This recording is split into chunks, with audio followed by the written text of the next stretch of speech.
Okay, to get started, I'm obviously Mark Lovik. You've seen me before, and I'm old, and I've been around a while. I've done lots of things for many years. Started out with like PDP-11s. That's actually the first place I started programming. That and then the TRS-80, if you can imagine. And at one time, in various and sundry lives, I used to teach. And I remember we had this CAP scholar, this freshman kid. He originally came from Iowa. And when he was in high school, lived in Decatur and was at UIS in computer science. And he was this clean-cut kid, you know, with the short hair and everything else. And he was in my class, and he was one of the better students. The next year, he was in one of my classes. And first day he walked in, he was late. Okay. Instead of being clean-shaven or, shaven with, a nice crisp beard or something, he had this bush beard that kind of looked like he came, off a boat or something. And maybe a Hawaiian shirt or something. I thought he was wearing a flowing robe. I don't remember. And then he had rollerblades. He came into class with rollerblades late. So everybody's watching. For the last thing is, right about the time he was sitting down, he thinks it was a little different, but he had a phone that rang, and it went, moo. Okay. That's an image I'm going to remember on Andrew all the time. Well, now he's working at Horace Mann, and he's doing development, and he likes to do the raw meat kind of programming and looking at things. So today we're going to kind of do a tag team. I'm going to do a few things, and because things were going wrong today, I'm going to talk a little bit shorter. So instead of talking for a really long time, I'm going to do a few things instead of wandering and wasting your time. I'll just kind of settle down. And I'm going to be talking a few things about layouts and menus and things, client-side coding, and just some ideas. And instead of hand waving, there's a few things we're going to demo that didn't work today. Was working last night. And then at the end, Andrew's going to talk about some other things, which is SignalR and the idea of templating. So hopefully this is something that we can hit a bunch of different areas today, have a little bit of fun, and get you thinking.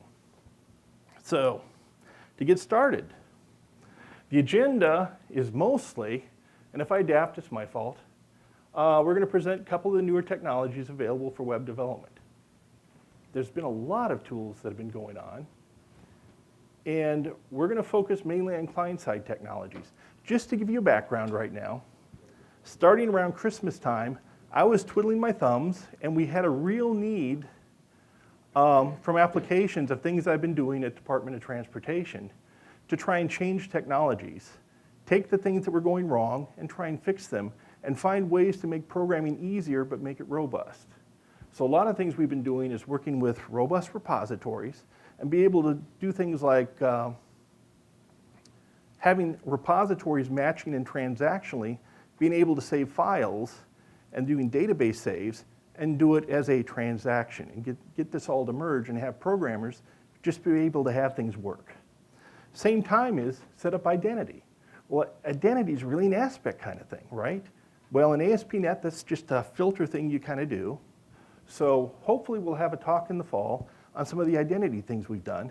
But if we're doing identity, there's lots of different ways to do it. You can do it claims, you can do the old forms, you can sit there and do like the standard things in the Microsoft ecosystem, and they're also starting to change it again. So anything we do with identity, if you put it in your application, that's a bad thing because it means you're going to have to keep refactoring lots of code.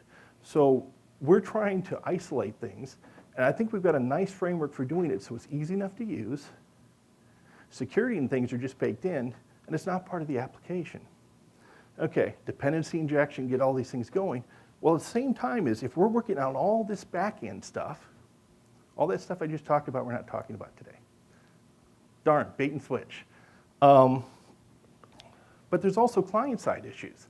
A lot of times what we were having troubles with is we would sit there and we were trying to make these screens, and every time you turn around, a different browser was slightly different, and you'd sit there and you'd fiddle, and sometimes we just give up, and if in doubt, I told somebody in this room once, use tables. You don't care. It's just like, we just need to get this to work, and if it's not working with divs and something goofy's happening, what was happening was we weren't controlling necessarily, let's say, some of the browser things up front.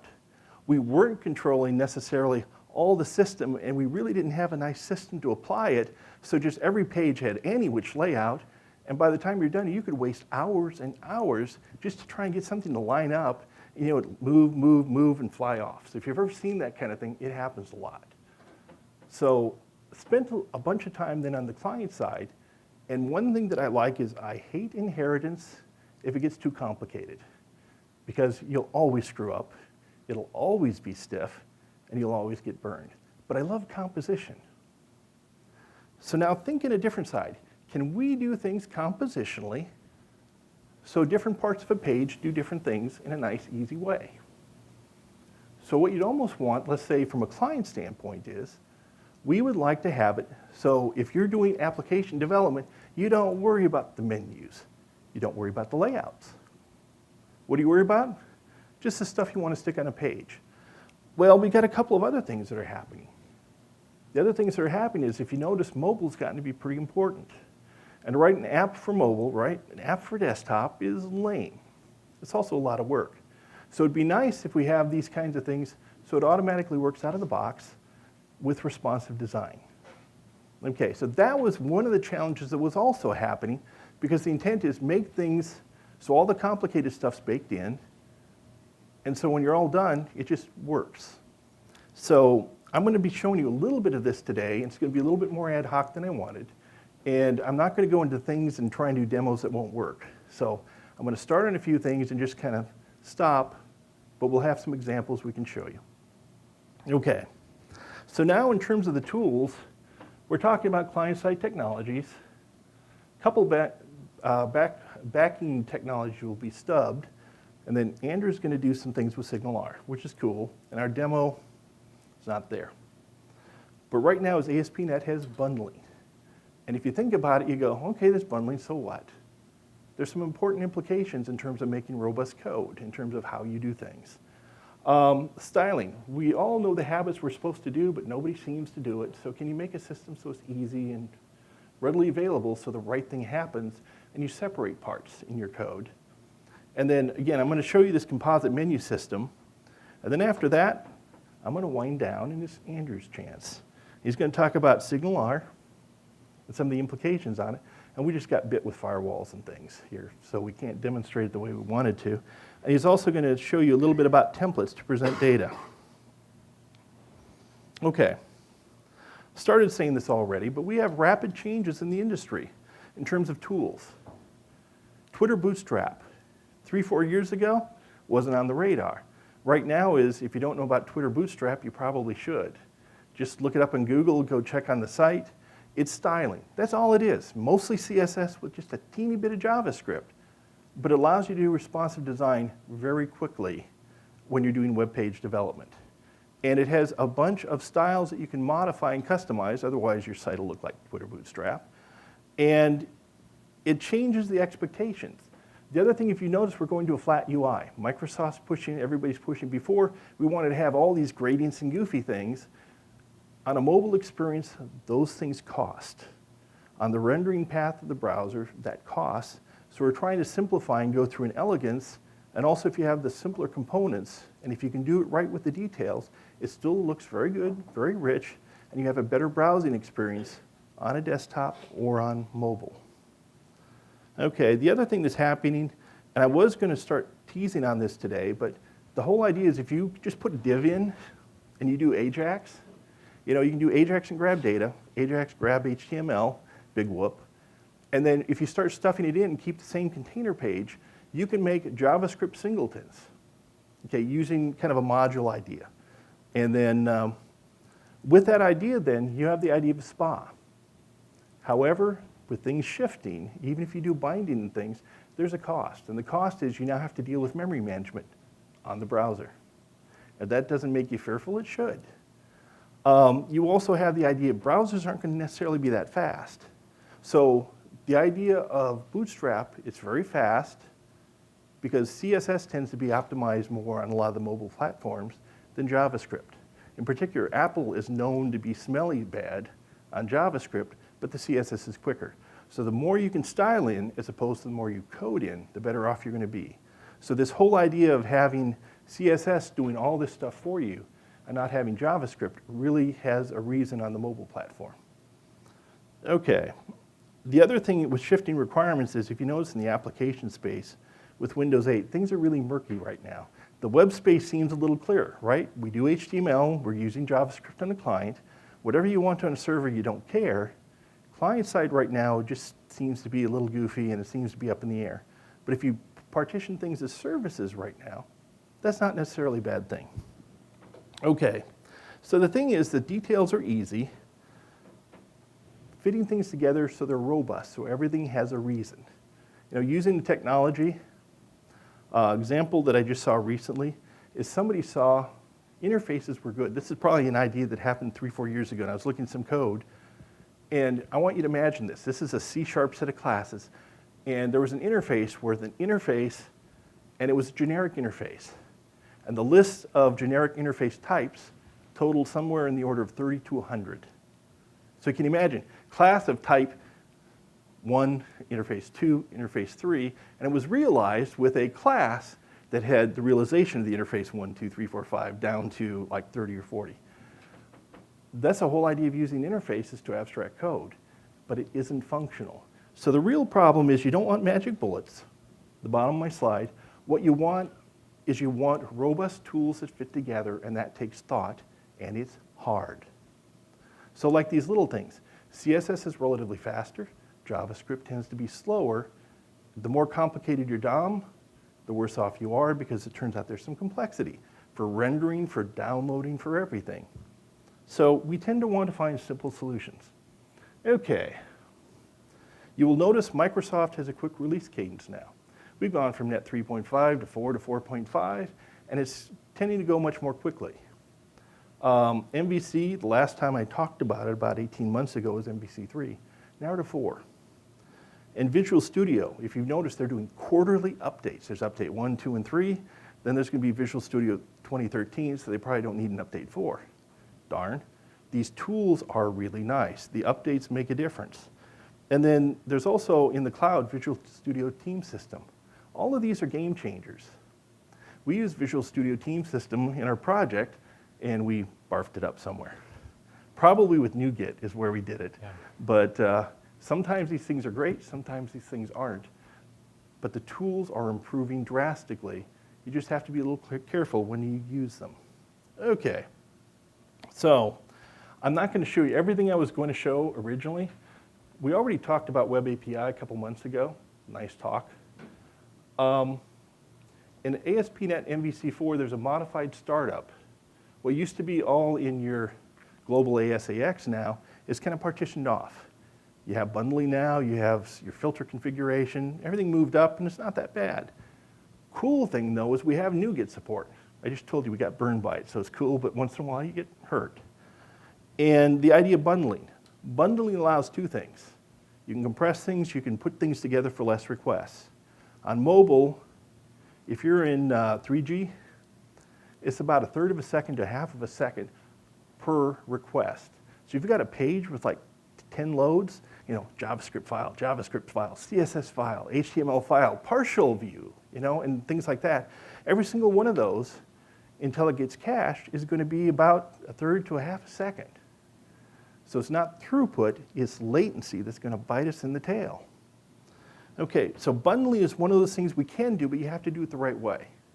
So if you think about that, and I'll do it when we do code, is there's a reason why CSS is added when it is. There's a reason why JavaScript is added at the right time. And if you don't do it by the rules, it will cost you tremendous problems in latency. And it turns out the rendering on the browser, like in a mobile browser, you'll be abusing the browser and making it work 10 times too hard just by doing trivial differences. Okay, we also now have responsive templates. Microsoft's pushing them in ASP.NET MVC4. And we're starting to use some HTML5 parts, like the viewport idea and CSS3, which is getting you these media queries so we can make responsive pages. And I'm lazy. I'm using Twitter Bootstrap because they already figured it out. Okay, there's other things like Knockout, cool with the binding, but that's almost a talk by itself to get into it. And you might be using some Knockout today. I'll do a short demo. Yeah. Okay, cool. The whole idea is instead of just transferring things and copying things and doing everything in JavaScript the hard way, you can bind, and it's a whole lot easier with the idea of objects. You know, there's SPA templates, there's jQuery mobile, things that I'm not looking at today but are very useful. Okay, and there's also the idea of tasks, where you can do asynchronous things now to speed up the process. Okay, what I'm going to do is I'm going to show you the application, and you're going to be underwhelmed.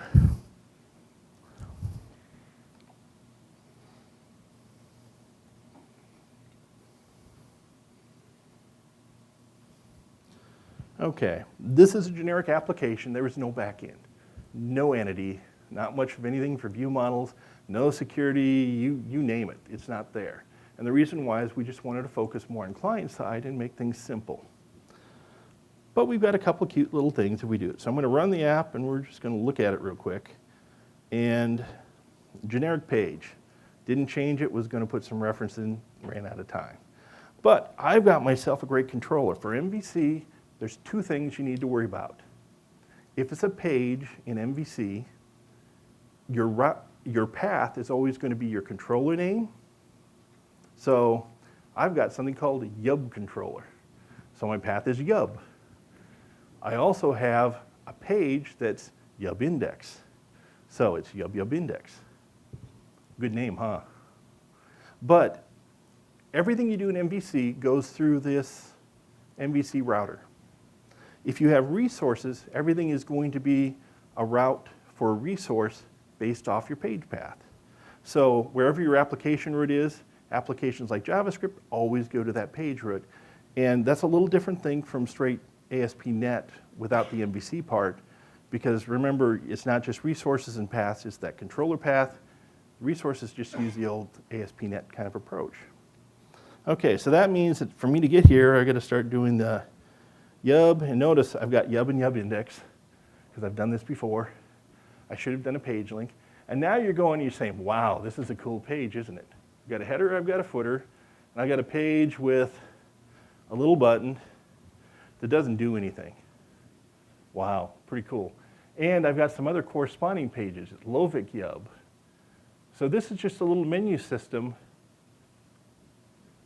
A little cooler though. Start looking at this. That's not right.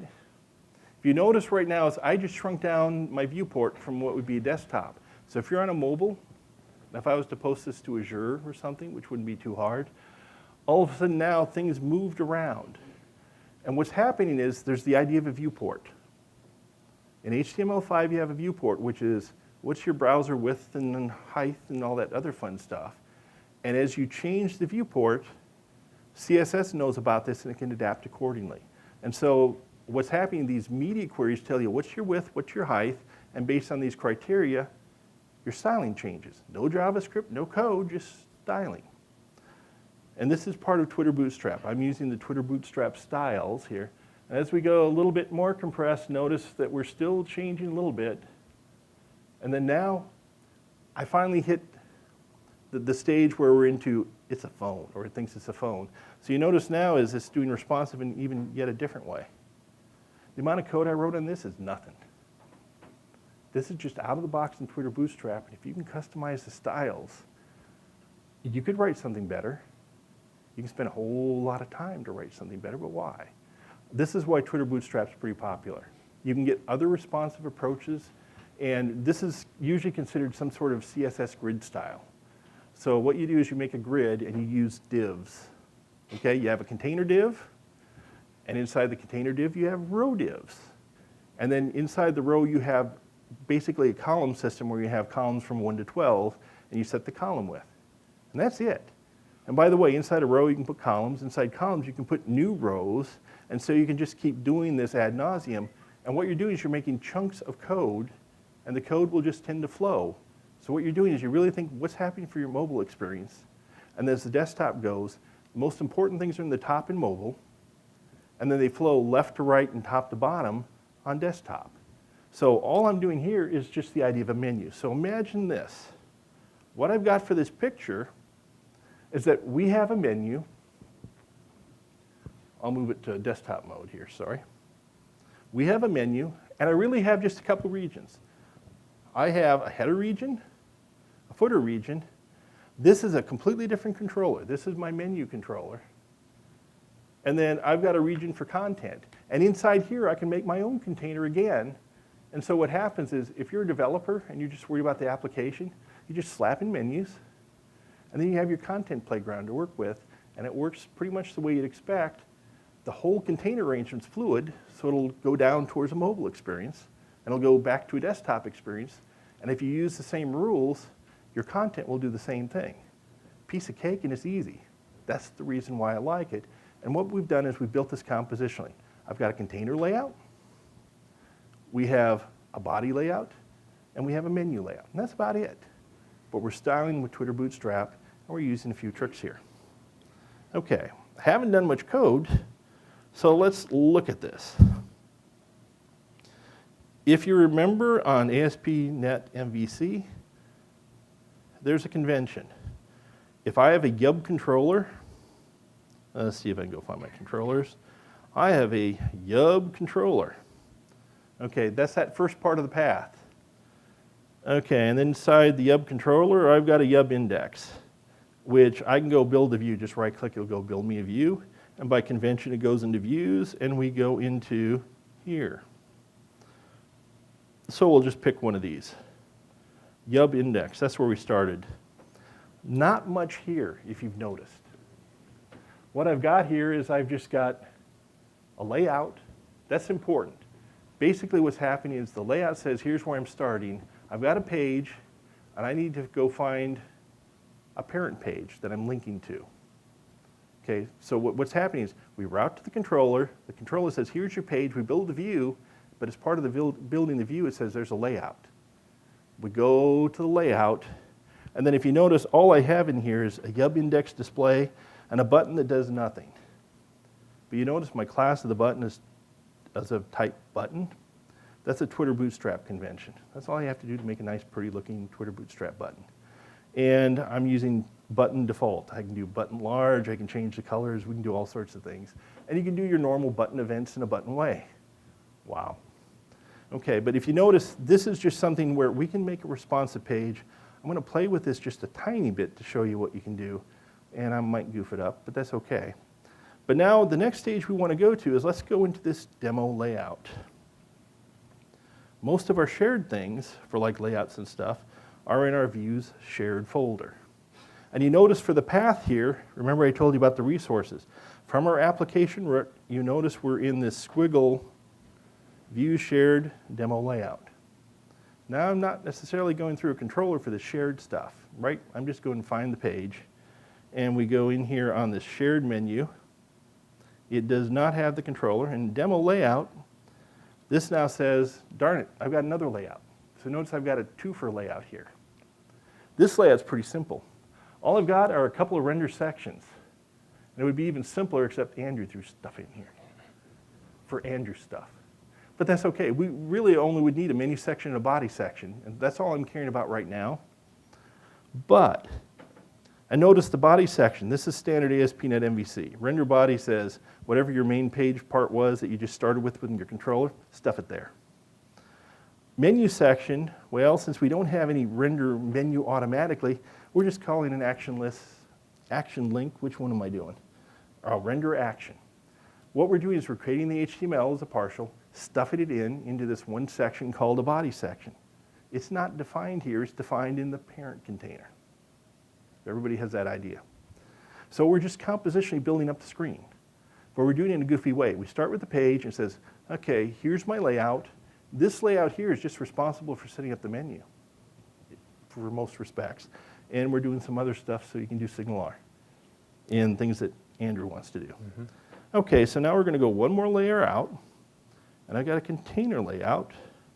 So if you remember, demo layout went to container layout. And remember, it's the path just viewed, shared, whoop. Container layout now. This is a little more interesting. Remember I told you about the whole idea is when I've been doing app development, and our experience has been every time you turn around and you start doing a page and you try and use divs and things, everything squirts around and you don't have control out of it. A couple things you want to do is you want to have ways to control it. Layout null says this is my parent. Otherwise it would use your default layout, and that's not what I want to do here. So we've got a couple things here. This is HTML5 boilerplate class of junk. And this is just saying, here's the different browser kinds of things, and it's just some conventions because Internet Explorer is one of the nasty browsers you have. Okay, next part we're going to have is we're defining a couple standard meta tags. An important one is this line right here. This line, I'm setting this to Edge. So if I have Internet Explorer 11 and you have Internet Explorer 11, no matter what your settings are, it's going to use 11. If you've got 10, it'll use 10. If you've got 9, it'll use whatever your browser is. The problem is that if you've never tested code on a new browser and it comes out with Internet Explorer 12 or 13 or whatever's going to happen in the future and it has a breaking change, you're in trouble. So one of the things you can do, instead of setting this IE equals edge that you're seeing, let me make this a little larger. Instead of this IE equals edge, we could set IE equals to 10 and say, we're going to go to Internet Explorer 10. That's all the farther we tested. And if we test later, we can flip it to 11. Even nicer on this is, if you've ever seen compatibility mode that drives me nuts because it changes JavaScript, this takes care of it. If it sets compatibility mode, it says, don't care.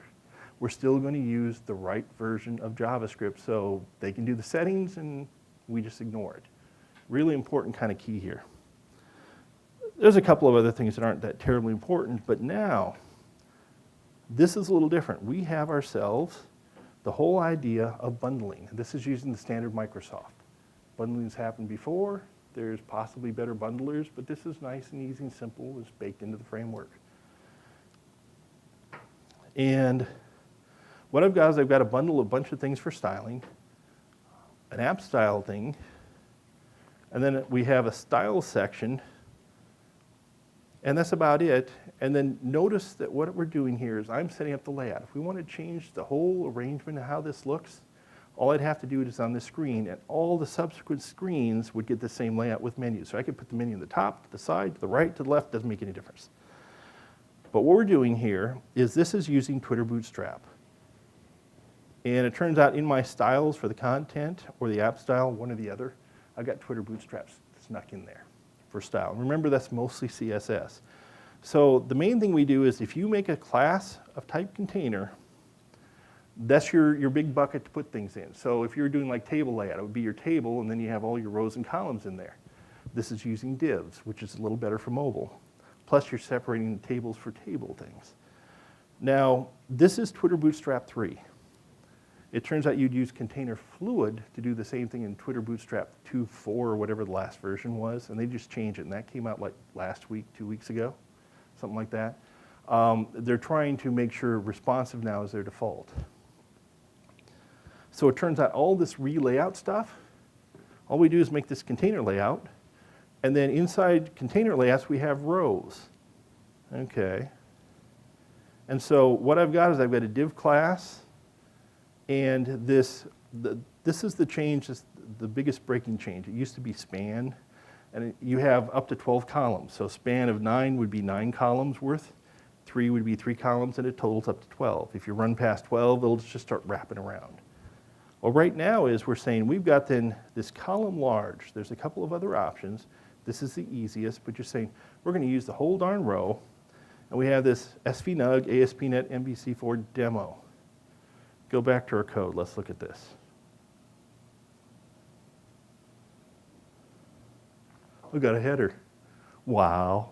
And what does it say is as I resize the port, we're going to use the whole screen width, and that's a row. As you may guess down the bottom, and I did it red just because I want to play around with something, I have a footer that does the same thing. So inside the container, I got a row. And inside the row, I've got this column span, and it's set up as 12, and that's all you need to do to use the whole screen size. And there are some things in terms of offsets and the other fun things to make it look visually appealing. You can change these, but out of the box, it gives you something nice to start with that's very well thought out. Okay, so as you may guess looking at this, if I got a row here at the top, SVNUG ASP.NET MVC4 demo, if I have one down the bottom, this middle part is a row with 2 columns. The menu on the left is 3 columns in width. Our body section then is everything else, the 9 in width. So if we look at our code, we'll go, no surprise here. I'll get there. Brain dead. So notice, outer areas, we have this class of type container, and this layout header was just a place for me to style some things application-wise, so I could override styles.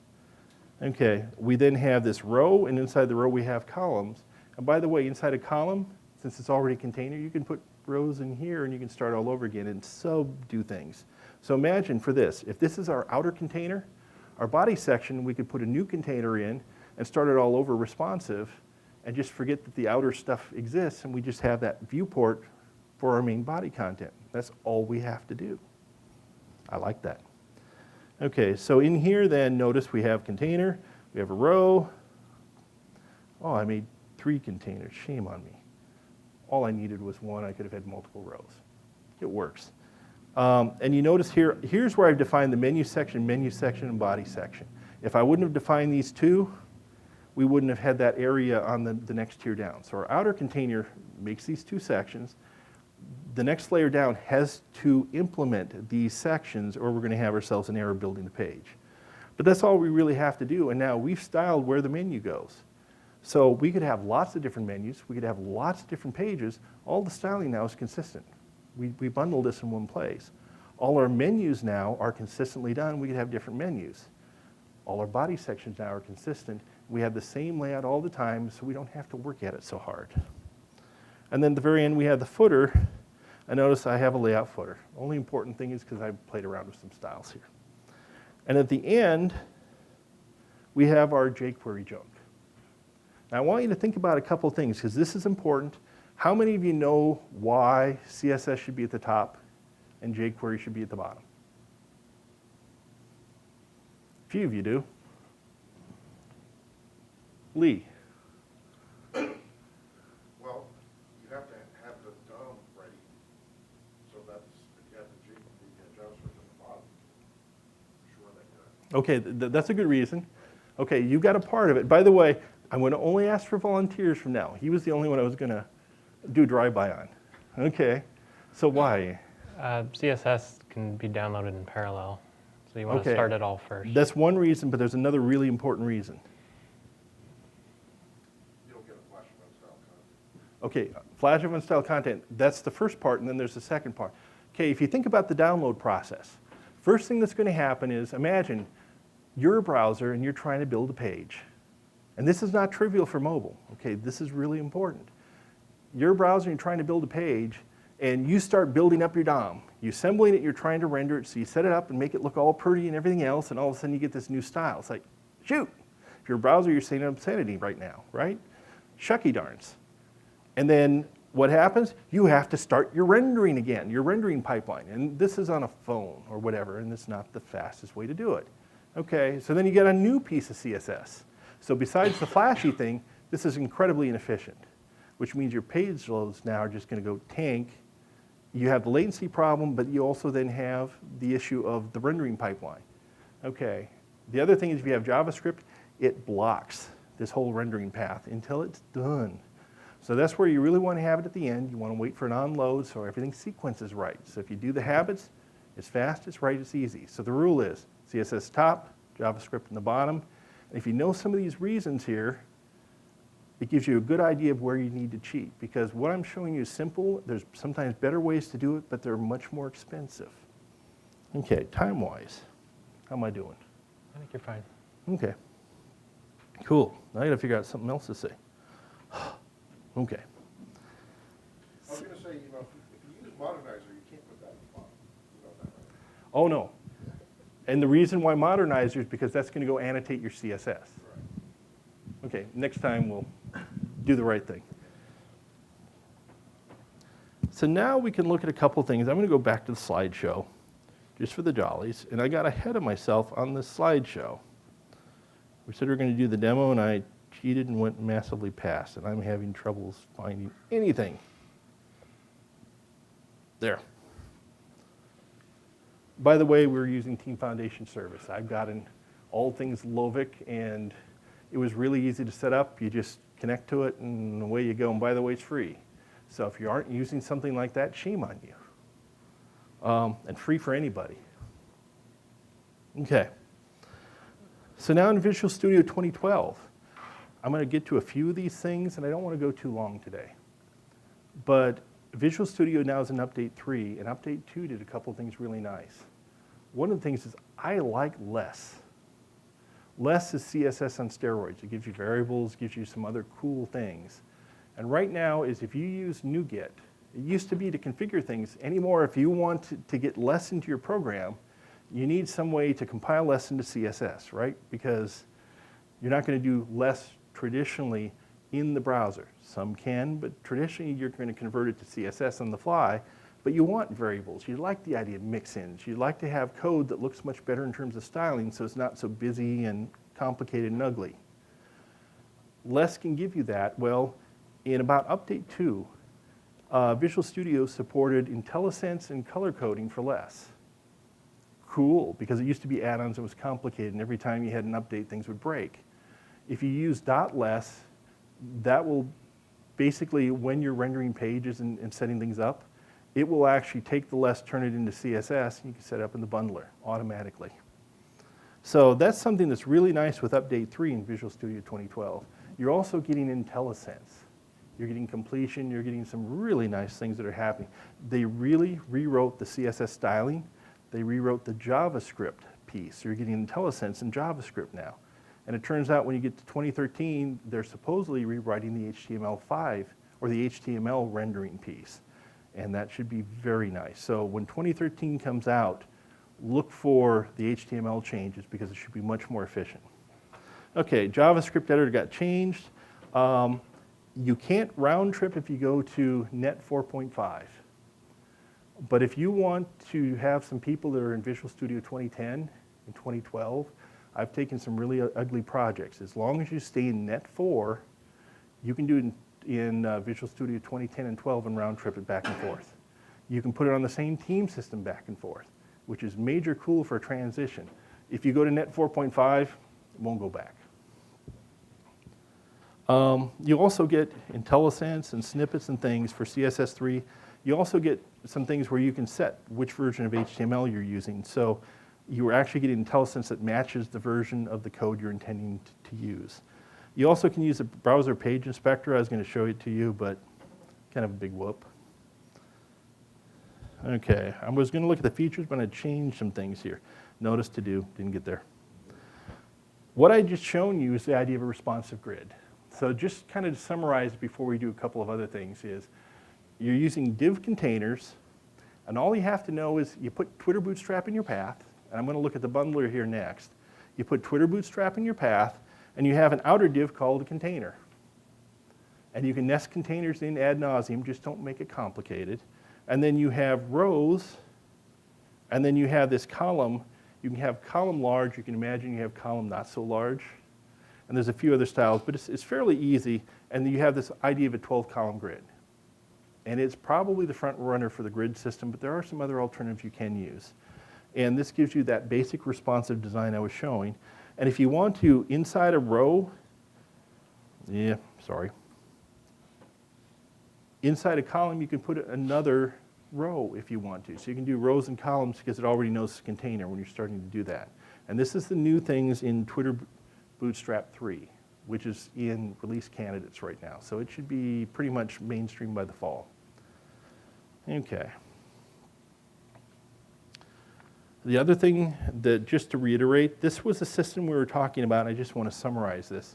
And then I'm going to go on to the bundling and a couple of things, and then I'm going to wind down and let Andrew talk, which is going to be more fun. But if you notice, what we did was we went through our controller, we set up our view, and our view engine, when it builds it, had a layout set up. So our page is this A thing, right? We have our page content, and the layout says, okay, I'm going to go to that demo layout. If you remember, all the demo layout did was said, oh, I got a menu. What menu do I want to use so I can swap menus? And it turns out the menu is actually very simple code too. All I did was just a little loop and just rendered a bunch of links and just formatted it pretty so it looked nice. So what's happening in the demo layout, you basically go from A to B, and really what's happening, you're going from B to C to your outer layout, and the outer layout is responsible for all the bundling right now and all the styling. So you get a consistent style and theming and such. And then it goes back down and then finishes off the menu. It's doing this asynchronously.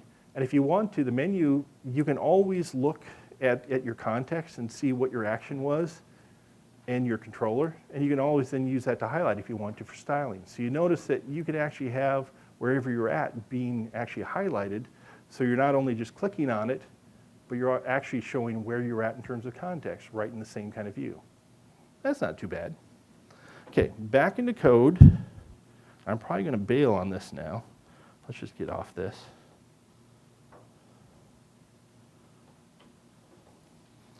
Sorry. Get out. I thought I was in Metro. Dumb cluck. Did I just get rid of the wrong app?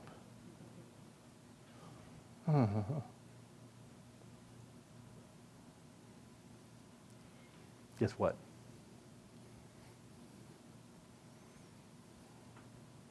I'll set it back up for you, Andrew.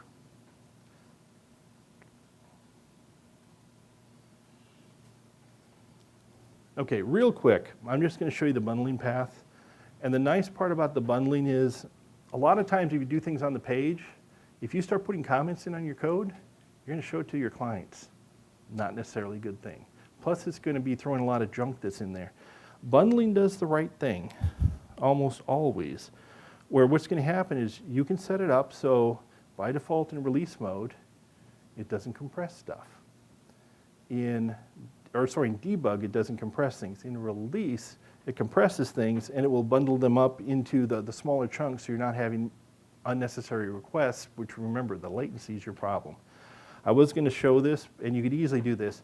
New Internet Explorers, i.e. 9 and above, has, in the F12 tools, you can look at the network path. And so you don't have to go to Fiddler anymore. All you have to do is go into your later versions of Internet Explorer, hit F12, and it'll do the same things that Chrome does now. And on the network tab, it'll show you your request and then all the things it did to render your page. And if it has problems, it just gives you normal signals. I could show you for a second, but that's all it's going to be worth. But to do the bundler, then is you will notice that in app start, your normal app start things, you're doing all this configuration kind of code now anymore. And all that is being done, all the configuration by default in ASP.NET 4 is going to be in your app start folder. You have a filter configuration, HTTP filters, right? You want to do some identity things or special logging. You want to set up something like Elmo logging or such. That's going to be in here where you can configure it. And then there's a bundle configuration. So for our bundler, all we do, set up our paths for our bundles and group them however we want to. And you do things separately by JavaScript, and you do things separately as CSS styling.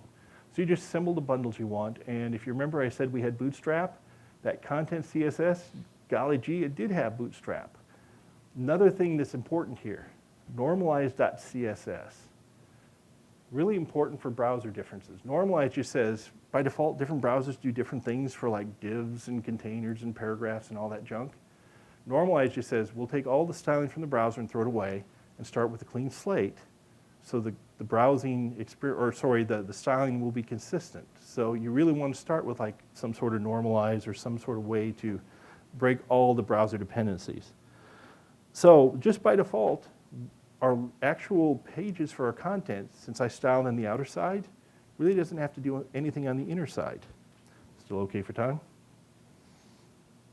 Okay, so that's really bundling, not necessarily that exciting. I could show you the code, but not too terribly worried. But let's just for fun, I can't run in debug mode right now. I have no idea why. But if we were to go, and you will notice if we're running this, we have Internet Explorer set right here. I could change this to something else like Chrome. This is Microsoft that did this. Kind of cool, huh? And we can just go and I can't debug, so I'll do it without debugging.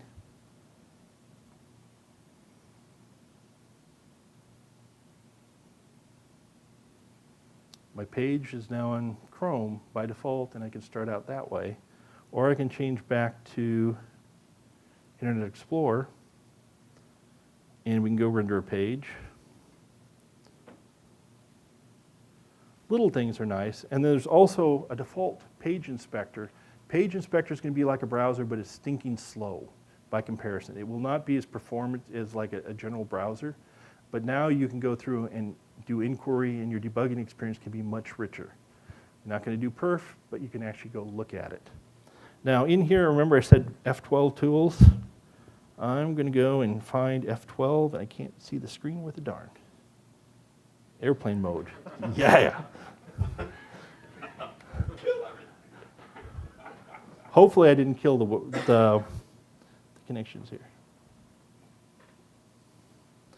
Can I figure out how to get to this? You were in it. Oh, I'm good then, huh? Yep. Am I in it now? Yep. Yes, I couldn't even see. I'm doing well. Okay, on these F12 tools, nothing really exciting much is going to be happening. Remember, I'm not running in debug mode, so I should be getting some stuff bundled. Look real quick. You can change your browser mode here, so you can go emulate your other browsers. Big whoop. By the way, if you set your page up to Edge, and you try and set your browser back to like Internet Explorer 8, it'll promptly ignore you, which is what it should be doing. Make me a liar. Okay, network tab. There is a network tab. And now I'm just going to go in and go start finding my YUB page. Notice it's really exciting. And all of a sudden we generated stuff, and I forgot to do start capturing. I'm good.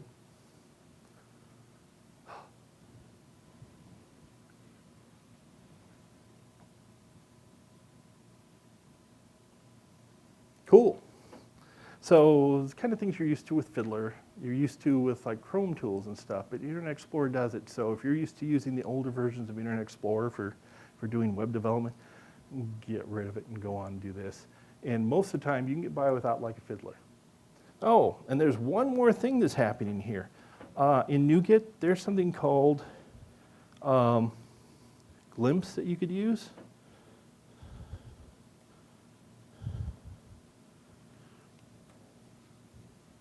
Make me a liar. Thank you. I knew that. Actually, I would have. What am I typing here? I can't see. A. First one was brain dead. Okay, Glimpse is just something you get in. Security is a little bit of an issue, and you can configure it. But for development, major cool. Let's get rid of the F12 tools.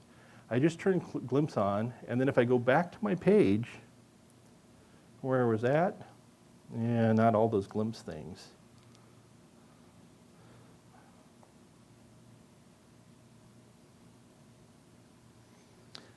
Look down the bottom. You've got just a nice little thing here that's just available, and a lot of what it's doing, notice the name here is my wife's. A lot of the things you can see in the browser tools. So why would you ever want to use Glimpse? Well, in some cases you can get server information from Glimpse. It becomes a nice little dashboard. So I would recommend if you're ever tempted to play with this, you turn it on, you add Glimpse as NuGet.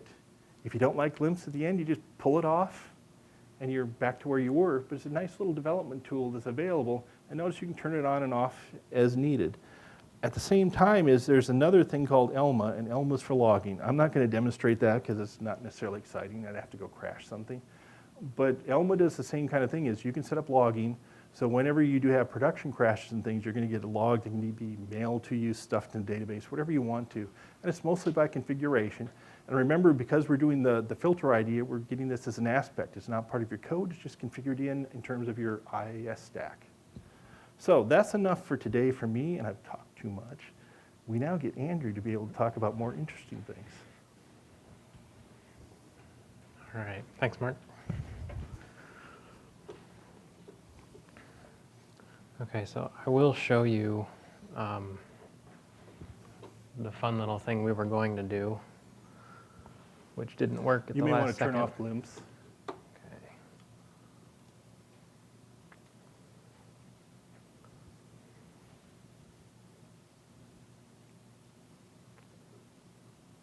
To the right, it's going to be.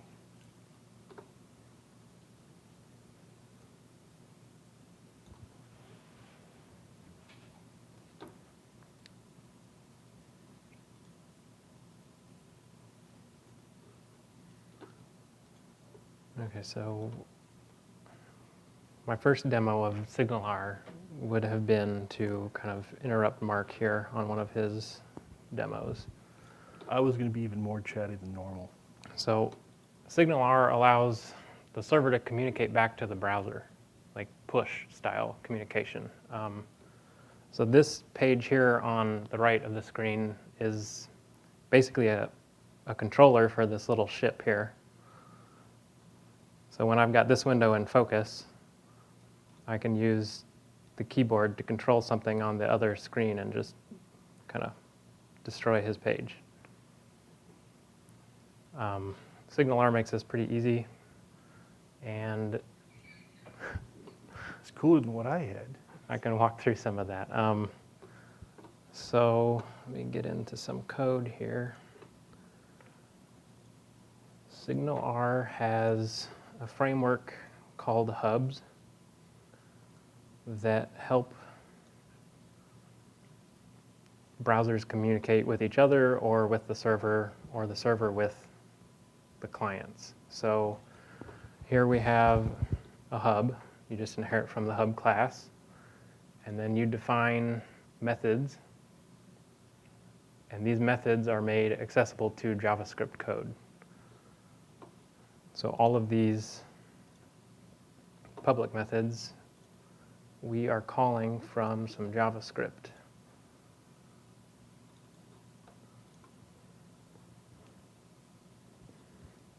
I'll collapse this.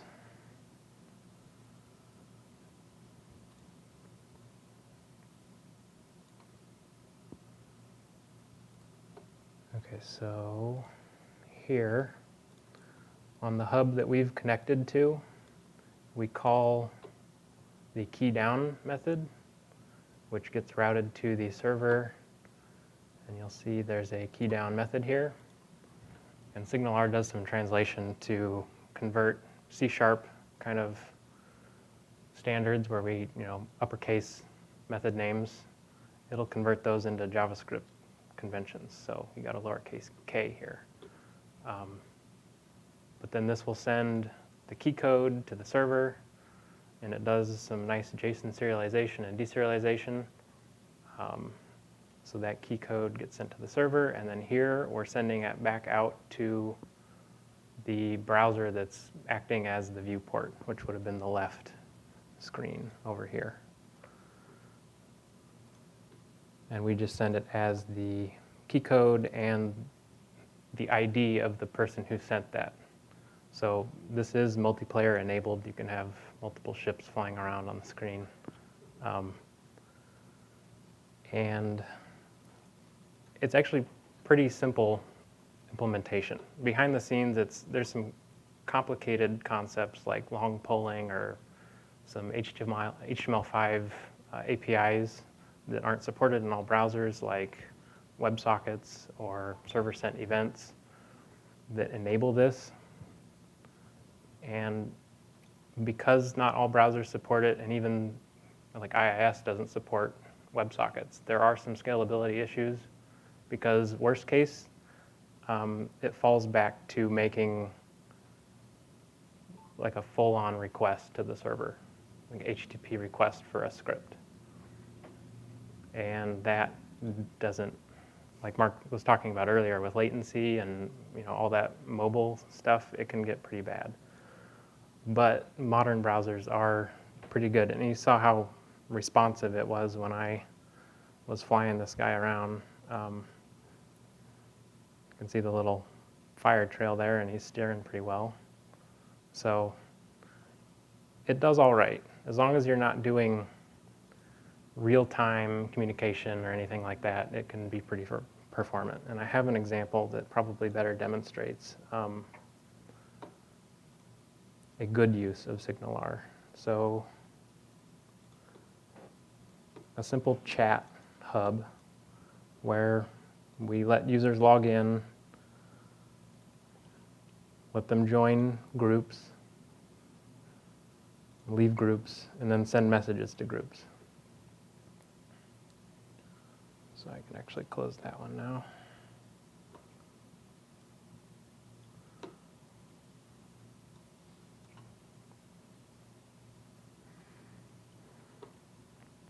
Okay, so on our chat page, and this will also kind of break into my demo for templating. We render some JavaScript, which handles all of the chat logic.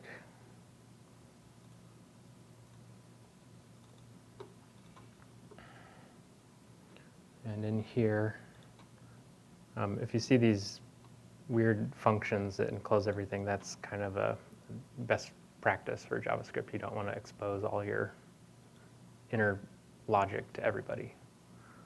The approach here is called revealing module. Yeah. Really important for binding. So this one's kind of a mess. The next one will be a little bit better because it leverages Knockout.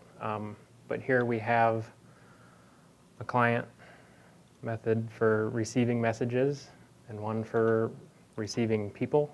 In case somebody joins your group, you'll get notified.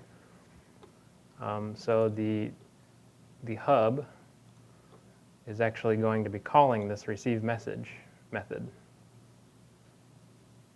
So anybody connected to that hub will get data pushed to it on the fly. It doesn't have to request it, which makes it really responsive. So we just put in a username, and I might have to move to Chrome because I didn't test an IE.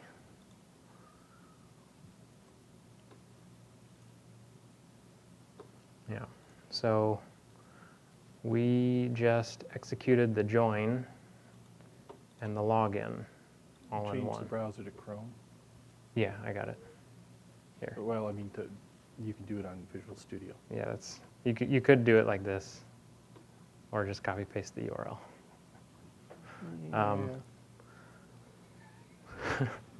Sorry, Mark. Deserved. Okay, where was I? All right, so here in the client, we've got, that's the game again. All right, so we've got a login function bound to key press for enter on that input that I've hidden now. And it just sends to the server, to that hub, a username. And that will join you to a default global group right here. And you notice we're using jQuery promises, which are an important topic to cover. I think if you're going to do some client-side development, it's important to be versed in the async features of jQuery. But that's outside this scope. So, all right, so we're logged in now, and we can send a message, and that text box is bound to the send method here. So when you push enter on that text box, it's going to call the send method on the hub with the text and the name of the group you're sending to. And then that hub will turn around, format it for everybody, and then send it to everybody else in that group. So SignalR does a good job of giving you an API to automatically group people. Unfortunately, they leave it up to you to kind of persist those groups. So when somebody joins a group, you'd have to save it to a database yourself, like I'm kind of doing here with this mock group storage. So it'll format that and send it out by calling the receive message. So all of the other clients will have their receive message method executed, where we get the formatted message and the group name. Now I've used templating, JavaScript templating, to render this on the client side because it doesn't do any good to have pushes from the server if, in order to render it, you just have to reload the page. So templates allow us to do more dynamic, rich content on the views themselves. So here, and I chose for this demo to do a templating library called Mustache, and they've got JavaScript and .NET rendering logic. So if you wanted to do the rendering server-side, you could with the exact same template. And Visual Studio does have support for syntax highlighting for Mustache, so we won't be lost on what we're doing. And here you'll see that each group I've defined this template for. And it's just a div that I've hidden with a style and then compiled using some JavaScript. Let me go find that. So you can pass an ID of any div in here. It will get the raw HTML and then compile that into a template. So this template is actually a function you can pass JSON to, just a regular JavaScript object, and it will pull out all of the properties. So if I passed in an object with a name property, it would render that property's value here. And it's also smart enough that if name is a function, it will call it and use the return value. And then we've got a second template here for each chat message. It's got its own ID, it's hidden in the same way, and it's got a little bit more data in it because it shows the name of who sent it and the text. And we've also got a region here. This hash symbol means that this is a region, and I guess that's also signified by the green syntax highlighting. And anything inside of this block is using this as a context, which means I actually have a bug. That's what I wanted. Okay. Now, in addition to switching contexts, so if the received object had its own properties here, like foo, this would actually render the JSON's received properties foo property. So you can do kind of hierarchical access inside of your templates. If you use the dot, it just uses that value from received itself. And another thing that these regions do is that if this evaluates to a falsy value, either it's null, undefined, or false, then this whole section doesn't get rendered. So you've got some control over visibility as well. That actually ends up looking like, I'll try not to turn airplane mode off.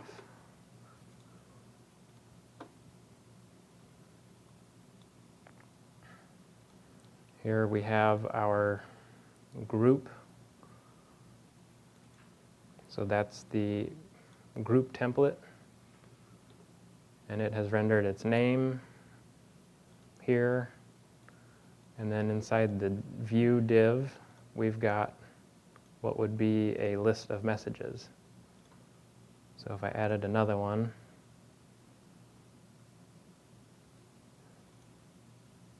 reload the page.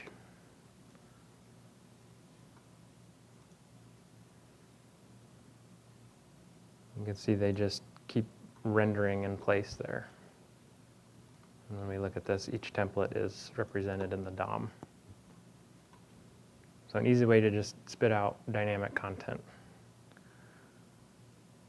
But when you look at this JavaScript for the actual templating, it's kind of messy. We have a lot of DOM manipulation in here where we have to traverse the DOM or manipulate it by doing prepending, appending. So that's pretty brittle. If you change your styles, if you change your classes, then you have a bunch of JavaScript you have to go fix. So a better option is to do binding. And there's a couple libraries that'll do this, like Knockout or Backbone. And Knockout actually comes installed by default on all new MVC4 projects, so that's, I guess, the obvious choice for .NET. And it actually lends itself a lot more to structured code as well, because you're dealing with objects and then referencing those objects from your markup. If I can find the markup. Okay, so the template in Mustache just referenced the properties that it wanted from whatever object you passed in.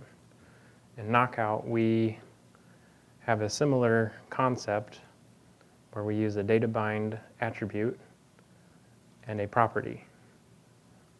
So we've got logged out, username, groups, and a binding. So this tells what we're doing with that property. So here we're hiding the contents of this div, actually this entire div, if this property evaluates the false. This data binding will just put the value of the username property inside of this input. And it's actually a double bind, or a two-way binding, where when you change this input, that value is put into your model. So it's a nice way of separating your view from your code. Makes it a lot cleaner. So when we look over here, none of this code deals with the DOM at all. No jQuery,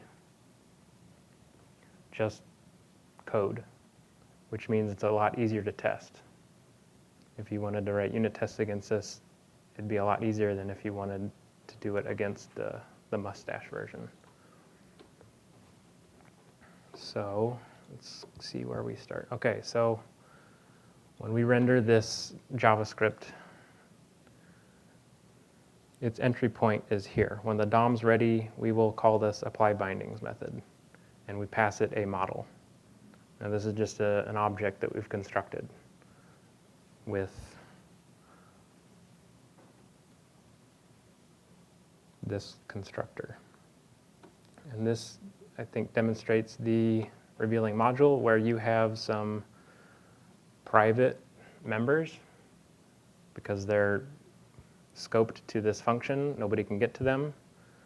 And then the ones that you want to make public, you return inside of another object. So this method can't be called from outside of this object because we're not exposing it here. So you can do all your encapsulation, and you can even do inheritance this way. It's a little uglier, and I think dry principle gets violated in some cases, but it's really the only way to make cleanly divided code. Okay. So here we've constructed that client, which creates all these objects, and then we're passing that object to Knockout, and it will begin binding. And it starts at the top level, and this logged out property, it's going to look for on the client. So if we look here, we have a logged out property, and it's being exposed. So our visible binding defaults to true. If I'm jumping around too fast, you guys gotta let me know. No? Okay. And then we have some fancier bindings like this for each, where this is expected to be some array-like object. So here, when I go to the group, you'll see we have a messages object that's being exposed, and it's an observable array. Knockout will render the contents of this observable array in a for each loop fashion. So for each message in there, it's going to spit out this contents. So this is, I think, an easier way to represent your templates, because the structure of your page is kept intact. Whereas with Mustache, they're kind of separated. This doesn't really reflect that this is going to be inserted in here. So it's harder to get an idea of what the page looks like.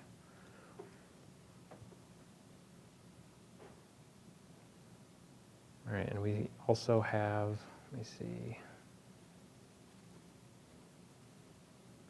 another for each here. So for each group, we render this whole template. And that actually ends up looking the exact same.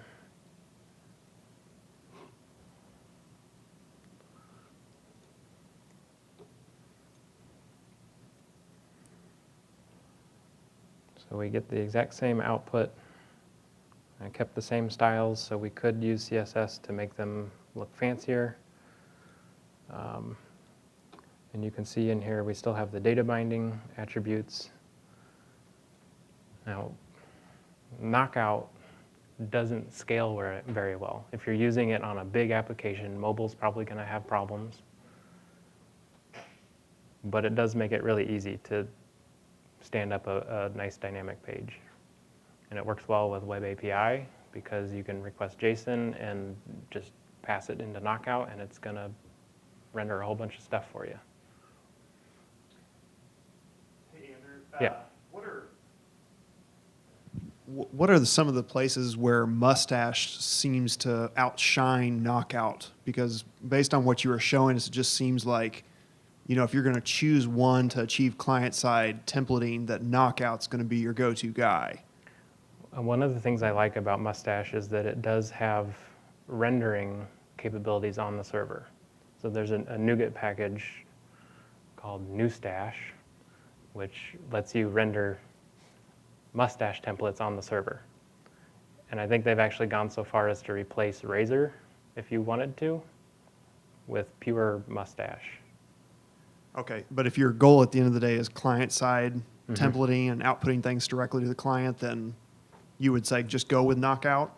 I think something like Knockout definitely would be better because this code is just a lot better structured. We have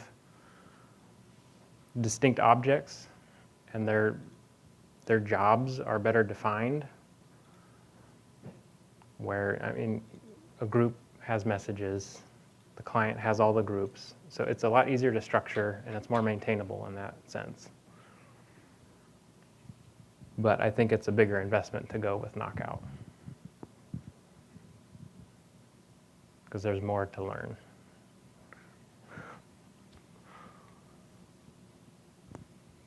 Yeah.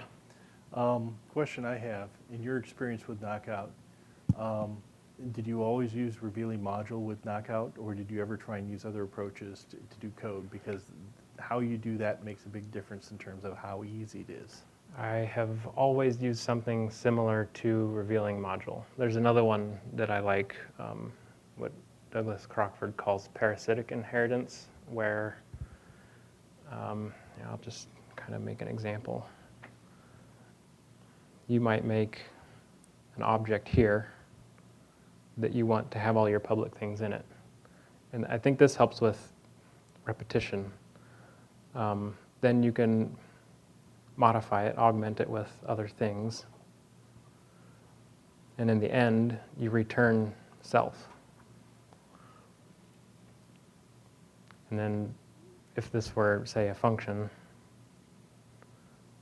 it could access self for some other properties. So that saves you from the trouble of having to explicitly declare what your public members are, which I think saves a little bit of time, especially if you have a lot of different types of objects. It's a nice time saver. Do you have this dislocation Yeah. when you're using the parasitic? Yeah, because it's equivalent. I mean, here, this logged out is the exact same one as this one. So it's just a different way of declaring what's public. We're doing it in a different order. Okay. With parasitic, we kind of declare it as we go. With revealing module, we just lump them all in it.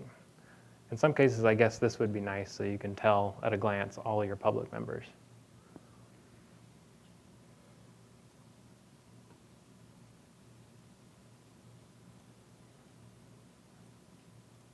But there's a lot of patterns for how to structure big JavaScript projects,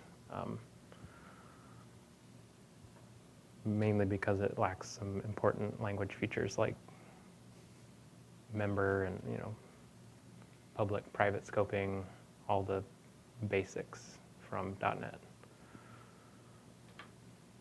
Does anybody have any questions? Does anybody want to fly the spaceship? Well, I think that does it. Mark, do you have anything else? No, I already talked way too much. I'm sorry. Okay. Well, I think we're going to make the code available. So if you guys want to see this, it'll be out there. Thanks for your time.